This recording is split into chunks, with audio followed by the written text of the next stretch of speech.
Hey Tom, how you doing, man? Hi. Yeah, I'm good, Steve. How are you? I'm very good. I have to ask you first of all, are you a football fan? I am indeed a football fan. My Yeah. commiserations. Yeah, we were watching the Euros yesterday here too. So, I think I'm more disappointed to be English than to be an English football fan. are you That's talking generally about the how I feel. reaction of the fans at the moment? I mean, it's just like it's unbelievable. I think like potentially we were just spoilt growing up in London, Yeah, and like growing up in that real multicultural bubble. And it's just eye-opening as you get older and you become more aware of the cultural divisions that lay broader across the country as a whole. You're just like, wow, okay, like it's not as rose tinted as we all thought it was. You know what I mean? I grew up, next to a Caribbean market and then in an Indian family, and so like multiculturalism is the norm for me. And accepting that and understanding that and living with people from all different creeds is it's just usual. And so like as you get older and you realize that there's a lot of people that sadly don't see the world the same way as you do, it's disappointing. yeah, for sure. And I think with the situation with the pandemic and everything, there's been the negativity has filtered out through different ways. But you guys seem to be a very optimistic band, and the new music that you've put out so far from this album is what we all need at the moment, I think. And is it a theme of the album? I know that the first single was all about kind of being yourself and staying true and like getting through things. Is does that theme carry through into the album? I think so, and I'm not sure whether it was necessarily thought about that much either. As artists, our music reflects our feelings at the time, right, and our instincts, and this record was definitely born from a place of like extreme confidence and a desire to like make a record that felt energetic and uplifting, because that was sort of how we were feeling in our lives at that moment. 2018, 2019 were years where we were falling in love, both of us, both in like really happy relationships now, moving houses, like the excitement of that, like getting a new studio built in East London, which was really fun. And yeah, the record I think just has that imbued deep within it. The first record was kind of like quite like not necessarily self-conscious, but like quite like timid, because we were like unsure of ourselves, right? And you're sort of like just putting anything down and sort of having that bit of blind belief that it's going to be okay and fun. And then our second record was overthought a little bit. I think we decided that it should be about us as people, Right. because we were both going through breakups. We'd had a lot of like very unexpected success from that first record, and so I think naturally as people we were like, oh, do we like stick or twist? Do you know what I mean? Yeah. Yeah, but this record is like, I think we finally kind of got back to understanding that Jungle isn't about Josh and Tom. Jungle is Jungle, and we're just like, we're the people steering the ship. We're not the ship itself. The ship is a much bigger beast than any one individual. And I think that then, sort of understanding that it doesn't have to be like our voice necessarily that carries the whole thing. For instance, this record has a lot of other vocalists singing on it, and performing the song. And it felt really natural, like that it doesn't have to be me and Josh trying to sing it and trying to tell our story. Do you know what I mean? It's about more than that. And I think the songs just reflect that sense of scope that we're trying to reach now. And I guess ultimately this feels like the record we were trying to make from day one. But we're older, wiser, a little bit more skilled in the studio. We've got the confidence to put big sessions with like string ensembles and brass ensembles together, so that we can really start to like, so that we can really start to get what we're hearing in our heads onto the page properly. Do you know what I mean? I think we've spent a lot of time not necessarily being able to hit that like vision because of lack of skill or lack of confidence. Do you know what I mean? But I think we're just at a point now where, yeah, it's just super confident, super excited about the music we're making. We're not overthinking things. Like, we're trying to use you know, we're trying to like capture the ideas in their earliest, most like nebulous forms so that you capture that magic and then try not to overwork it, basically, because I think a lot of what we did in the past was overwork stuff and overthink things and second guess ourselves. And actually, I think if we act on instinct, that's when we're at our best. Yeah. So you mentioned about steering the ship and starting to collaborate a little bit more. And this is the first album where you've actually had featured collaborators. Was that something that you went out looking for people, or did the songs kind of suggest certain names in your head? How did that work? So we've never, you know, we've never really been ones to like push ourselves on people. I think like whenever we're like promoting the band, it's very much like, look, here is what we have created. Like, if you want to listen to it, please do. Do you know what I mean? Like, we're not like, please listen to it, or like in people's faces on social media, like trying to push ourselves as individuals to therefore like gain more traction online. Do you know what I mean? And I think it was the same thing with features. Like, you know, XL in the past have been like, oh, you know, we could send some tracks across to the US and pitch it to artists, but that always felt very ungenuine to us.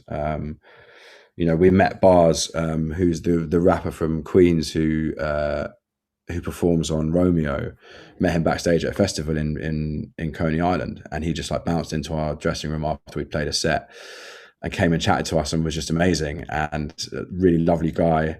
Had a few beers, and yeah, and then in 2019 when we were putting the big session together in the Church Studios in North London, which is Paul Epworth's place, we were getting the choir in, the string ensemble, the brass, and sort of having a 2-week experiment essentially on the ideas that we liked the most at that moment in time. Yeah, he just texted us being like, yo, I'm in town before Christmas. Do you want to go for a drink or something? And we were like, well, we're in the studio, so come down. And yeah, just had a magical few hours with him, and Romeo was born. And then with Priya, there's an amazing Tamil Swiss singer who's kind of like very new on the scene. She's actually managed by the same management company that we work with, and yeah, we met them. Well, so she works with her brother Jaffna, and he's sort of her like key co-collaborator and producer. Just met them in London and had a really fun couple of days in the studio with them. And actually, I think we went into the studio with intentions to write something for her upcoming record. And at the end of one of the days, we were just like, look, let's just try something out. Let's just spend half an hour just like bashing through another idea. And literally Josh sat on a harpsichord, and a couple of hours later, Goodbye My Love is there. And so I think for us, those two artists are inspirational to us because as people, they're lovely. As artists, they're amazing. Bars' flow is incredible. Priya's sense of melody, do you know what I mean? That like merging of Eastern and Western musical cultures is really fascinating, and to hear that in a sort of like pop context feels really new. And yeah, they're just part of the journey of the record. And obviously, if the songs aren't good, you're not going to put them on the album. So regardless of who you work with and when you work with and where you work with someone, like if it ain't good, it's still not coming out. Yeah, so it feels like you were basically inviting people into the Jungle Collective rather than just adding them on like a stick on to try and reach a wider audience, right? It's a natural. Yeah, it's always felt very cynical to us. You know what I mean? We're never just going to send a backing track and a check to an A&R guy in America and hope for the best. Yeah. You know what I mean? And maybe somebody you never even meet. Do you know? And then you get that awkward situation where who was it? Was it like Jamie XX introduced Young Thug, like who's the guy that does Good Times on the Jamie XX record? Anyway, like he like introduced him wrong, like on stage when he came to do it live, and it's like there it is in a nutshell. Yeah. You know what I mean? Let's avoid that. So I know you have videos for every track on the album, right? Mm-hmm. Is that a like a story from beginning to end, or are they individual pieces? They're definitely individual vignettes, purely because like I think we had the idea to try and do like a 45-minute one-shot film essentially. Wow. But obviously, like you realize that that's going to cost you a couple of £100,000 more than you want to spend, and you're like, okay, let's like pare it back a little bit. But look, we've always wanted, you know, Interstellar 5555, which is that the Daft Punk collaboration film for Discovery. They did like a can't remember his name, but a very famous manga animator did a whole film for it, and that's where they took the music videos from. Some stuff like that has always really fascinated us, and I think we're quite aware that like someone's favorite song on the record is not always going to be the one that is a single and has a video attached to it, but we understand the power that the videos have to connect with people. And so essentially it's just something that we wanted to do for our fans. You know, if your favorite track on the record is Can't Stop the Stars, but it's not a single, it doesn't have a video, then we sort of feel like you've been a bit cheated of the whole experience, right? So being able to have a video collection for the whole record, I mean, it was just ambitious. Do you know what I mean? We spent 5 days in Dover with like 12 dancers and 2 crews, and sort of like cobbled it together like by hook or by crook, and it's got, you know, it's got the same energy as the record. It's sort of like the first idea is the best idea, you know, first location we find, first chat with the choreographers, gets the good stuff, and then you shoot it in 2 or 3 hours.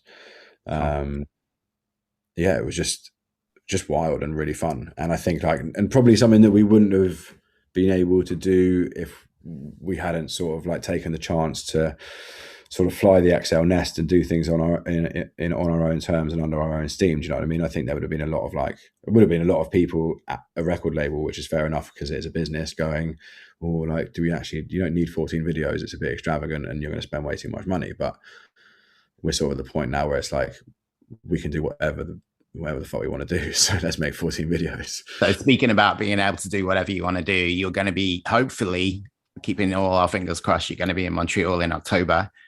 This new live show, is that going to be different? You've been to Montreal, you know, you're no strangers to the city. Is this new live show going to be a little bit different now that you've got that extra confidence?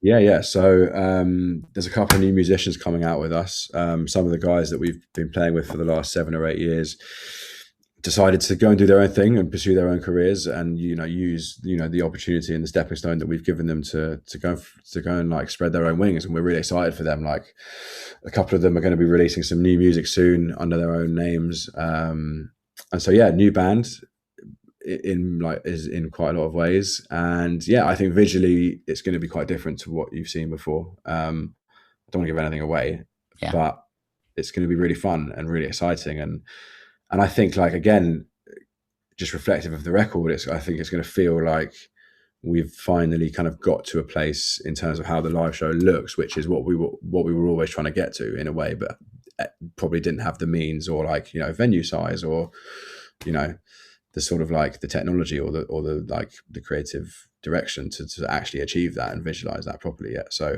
I think we're in a really good place. It's exciting so far. Like, all the drawings and stuff coming out of the lighting designer's office is looking pretty special. Yeah, I can see the excitement in your eyes when you're talking about it, which is great. So when you're putting together a set, obviously people don't just stand there at a jungle show. People almost instantly start to move, and it feels like an infectious thing in the room. Do you put your set together in the same way like a DJ would put their set together? That kind of journey throughout, thinking that people are going to be moving the whole time rather than just standing there watching? Yeah, I think so. And I think a lot of that's to do with like the tempos of the tracks. You don't want to be like going wildly from like a high tempo to a low tempo, like a mid tempo song to an up tempo song.